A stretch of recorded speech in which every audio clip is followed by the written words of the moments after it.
Hey guys, welcome to another episode of Slipping Out. In this one we'll be taking a behind the scenes look at the classic Nintendo 64 title Goldeneye 007, and this is still probably one of my all time favourite first person shooters, so I just had to give it the Slipping Out treatment.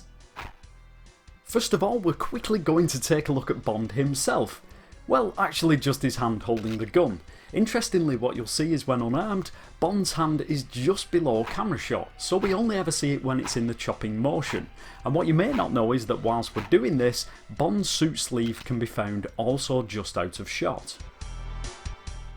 At this point I was going to take a look at the other guns to show you them, but it just seemed to take too long to cycle through, so I'll leave a link to my Twitter page where I'll post some more of the interesting models. For now, let's just take a look at probably the most interesting, the rocket launcher. And if I fly down the barrel of the rocket launcher, you may notice a square texture, and this is actually the back of the rocket itself.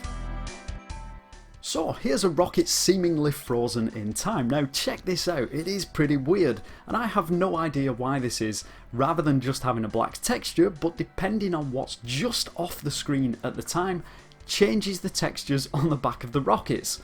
We can even make the soldiers' textures appear on them too. Pretty weird to find, but also pretty cool to see. Yes, I have to do it, and I know many of you out there watching will already be well aware and maybe even have visited this for yourselves, but it's something I've got to include as it wouldn't be a true Goldeneye behind the scenes video if I didn't. So we're going to go over to the damn secret island. Now, there's been all sorts of stories over the years about this island, including being able to find the Legend of Zelda's Triforce out here.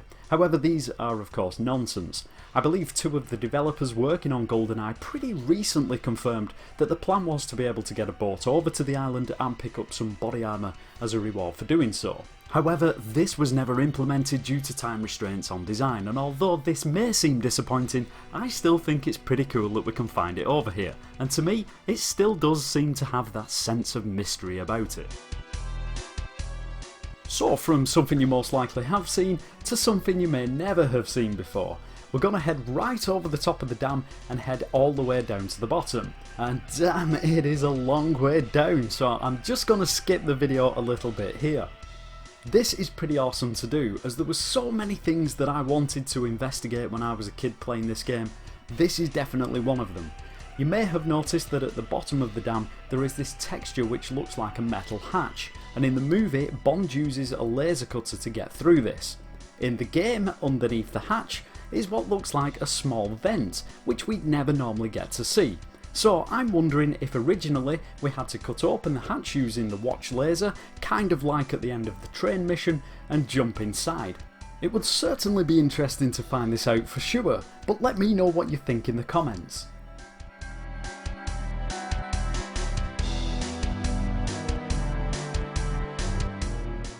Moving into the facility now, and to be honest, after a number of hours searching on most of the missions, I didn't find a whole lot hidden outside any of the maps. In fact, I found nothing at all. However, that's not to say there is nothing interesting to show. Although instead of playing the single player missions, we're going to be taking a look at some of the multiplayer maps in this episode too. So let's just concentrate on player 1's view for now. First of all, in the facility, during multiplayer, we're restricted to this first section of the map, and when we get to these doors at the bottom of the corridor with the bottling rooms on either side, we can go no further.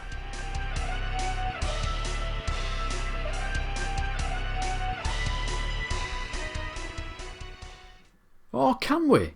Well, actually it is possible to load up the rest of the facility from the single player mission. Although once we're back here, you'll see that a lot of the objects and the props like windows and doors are missing.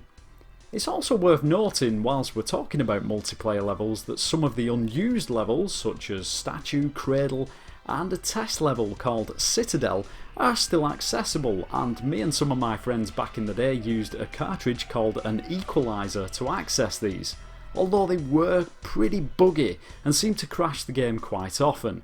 Hence why I'd imagine they were removed from the final release.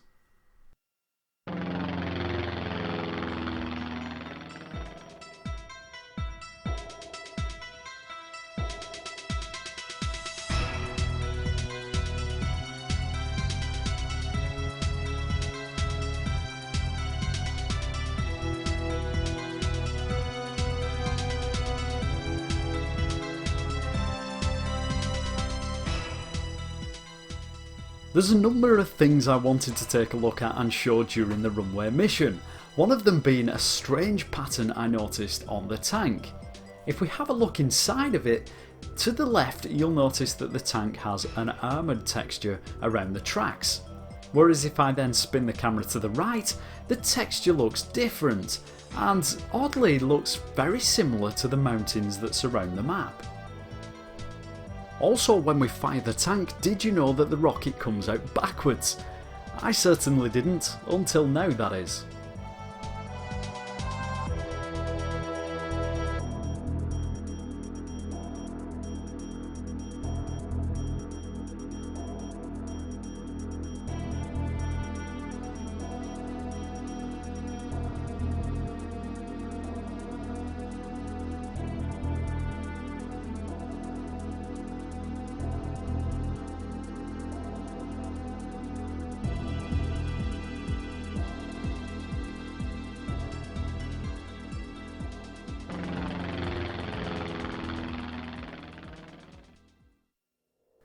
Okay, so we're going to take a quick look at the surface missions now, and in particular what's behind the doors that lead down to the bunker. On the first mission, if we try to access it, we are denied and the alarm sounds. Before we go inside though, check out the access panel on the right of the door, which has to be an Easter egg referring to the Nintendo logo colours at the time. I think there's also the letters N, I and O on them too. Anyway, here we go. Once in here, I was quite surprised to see that this part of the bunker entrance corridor is here, as I didn't expect anything to be behind this door at this point, as I don't think we ever see it on this mission. On the second surface mission however, we do enter the bunker, and after a number of attempts to get to the bottom of the stairs, I was never able to before the ending animation, although this would explain why the developers added the glass doors at the bottom just in case. And I suppose it's only right then if we take a look from the inside of the bunker out, although it is only the same as coming outside when playing on the multiplayer version of the level.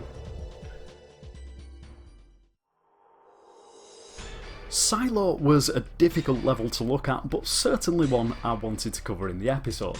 It was hard to keep track of which doors inside which of the silo bays we enter normally, and I say this because there are some doors, unlike this one, which under normal circumstances we would never be able to get to.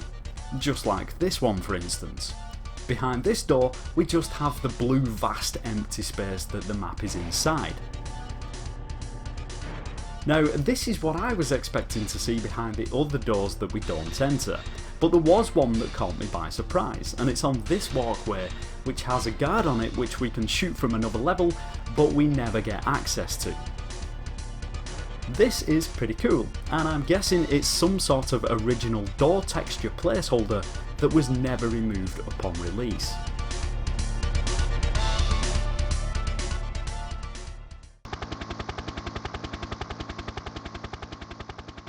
Alright, so at the end of the mission statue we see the pirate chopper explode. Hopefully by this point you've got Natalia up and moved her out the way. But where is the chopper before this?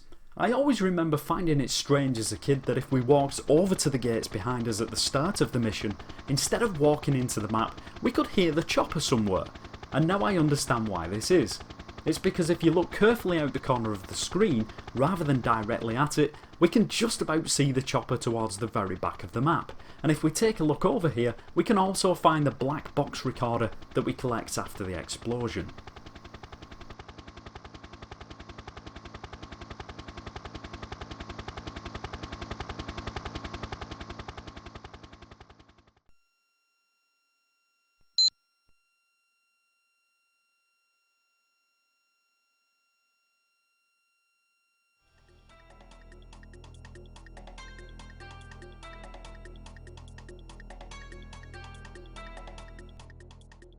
Archive is another classic map, known for its walkways being patrolled by the many guards and its secret hallway, and I found it amazing when watching the film just how well the developers had done for replicating this into the game.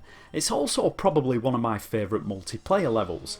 Just like on Facility though, most of the level is locked off, but again, if we go beyond the locked doors, the rest of the level does load up, and if you do get in here using a no-clip cheat, it makes for a fantastic, much larger multiplayer level.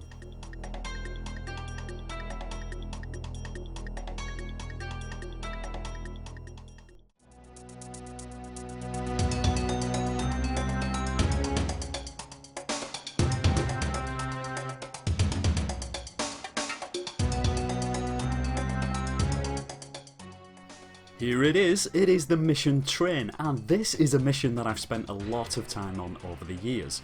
So we're going to take a quick look at what happens behind the shutter towards the end of the train. Now you've probably already guessed that Trevelyan and Xenia simply disappear. Nothing too surprising there really, but what you may not know is there is an unused section of the train carriage behind here too. Now, I do remember on a couple of occasions me and a friend being able to glitch behind the shutter before it came down, if we strafed fast enough into the room. So I was trying to repeat this for the video, but no matter how many times I tried, I couldn't seem to replicate it and typically ran out of time for filming. But when we are in here, we can find the very last door is locked, which seems kinda strange, as we wouldn't normally get anywhere near this door anyway, and it's always played on my mind to why this part of the carriage is back here. Hopefully someone out there watching may be able to answer.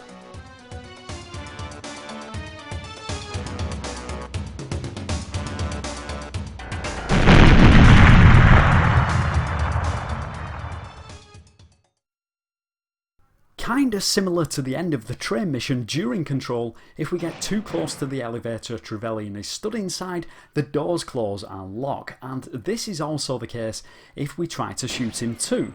So I was curious at this point to find out whether he disappears again once they have shut. Unlike the train, if we take a look inside the elevator, I was surprised to find that he does remain inside here until the mission finishes or we quit. Also, whilst I was inside here, I wanted to test if we could kill him early, and believe it or not, with enough shots, we can. He's not invincible, although of course it doesn't make too much difference to the outcome of the game.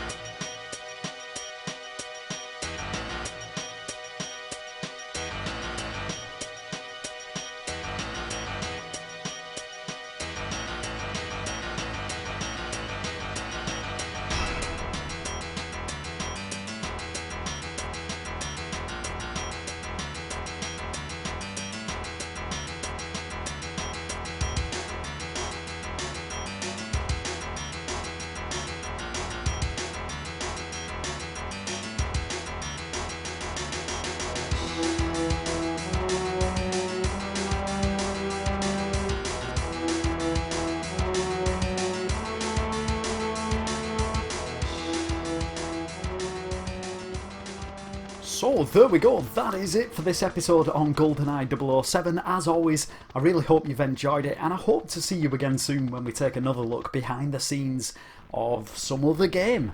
Perfect Dark, anyone? Just putting it out there.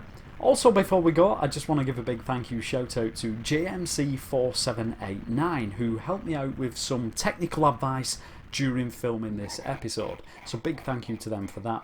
Feel free to come and join me on all the usual social media sites, but for now, and as always, until the next time, take care guys.